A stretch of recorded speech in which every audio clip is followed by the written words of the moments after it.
yang terutama mendapat perhatian yang sangat luas dan kemudian didalilkan oleh pemohon itu cawe-cawenya kepala negara.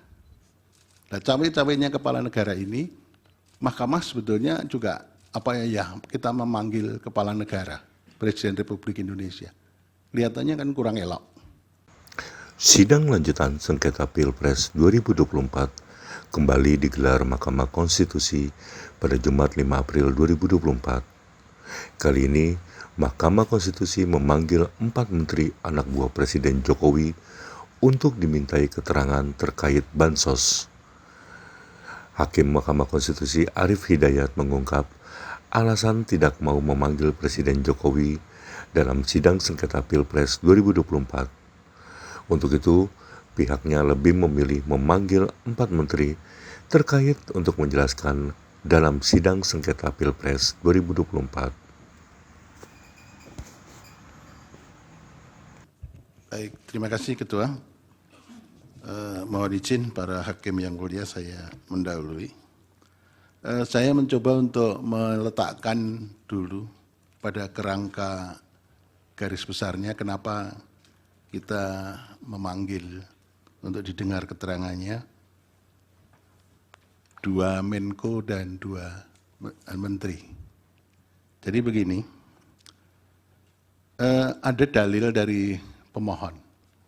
Kedua pemohon itu yang menyebabkan Mahkamah memerlukan penjelasan dari Bapak Menko dan Ibu Menteri Keuangan. Begini juga, untuk pendidikan, karena sidang Mahkamah Konstitusi itu mendapat perhatian publik yang sangat luar biasa. Tidak saja di nasional, tapi juga internasional. Saya pada waktu terakhir ditugaskan Mahkamah Konstitusi ke Venice, itu ada pertemuan Biro MK sedunia, saya hadir di sana.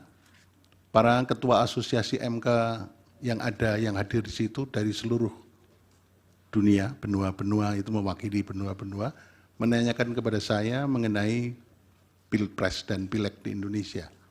Jadi ini mendapat perhatian yang sangat luas, sehingga ada pendidikan sosial, ada pendidikan politik yang harus kita lakukan dalam persidangan ini. Oleh karena itu, perlu saya sampaikan ada payung yang harus saya sampaikan atau kerangka yang harus kita sampaikan dulu. Kehadiran Bapak Menko dan Ibu Menteri ini kenapa tidak disumpah? Mungkin ada pertanyaan itu. Beliau itu tidak disumpah karena sumpah jabatan yang dilakukan di istana pada waktu dilantik menjadi menteri melekat sampai pada waktu memberikan keterangan di persidangan ini. Jadi Bapak Menko dan Ibu Menteri itu memberikan keterangan di sini di bawah sumpah di pengadilan. Kemudian yang kedua begini, saya kebetulan hakim konstitusi di antara kita bersembilan, itu yang terlibat mengadili Pilpres dan Pileg 3 kali. Jadi saya mempunyai pemahaman yang agak komprehensif, mendalam. Pilpres kali ini lebih hiruk pikuk. Pilpres kali ini diikuti dengan beberapa hal yang sangat spesifik yang berbeda dengan Pilpres 2014 dan Pilpres 2019. Ada pelanggaran etik yang dilakukan di Mahkamah Konstitusi, dilakukan di KPU, dan banyak lagi yang menyebabkan hiruk pikuk itu. Nah, yang terutama mendapat perhatian yang sangat luas dan kemudian didalilkan oleh pemohon itu cawe-cawenya kepala negara. Nah, cawe-cawenya kepala negara ini, Mahkamah sebetulnya juga kita memanggil kepala negara, Presiden Republik Indonesia. Kelihatannya kan kurang elok.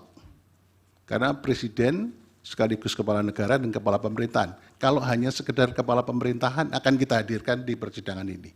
Tapi karena Presiden sebagai kepala negara, simbol negara yang harus kita junjung tinggi oleh semua stakeholder, maka kita memanggil para pembantunya.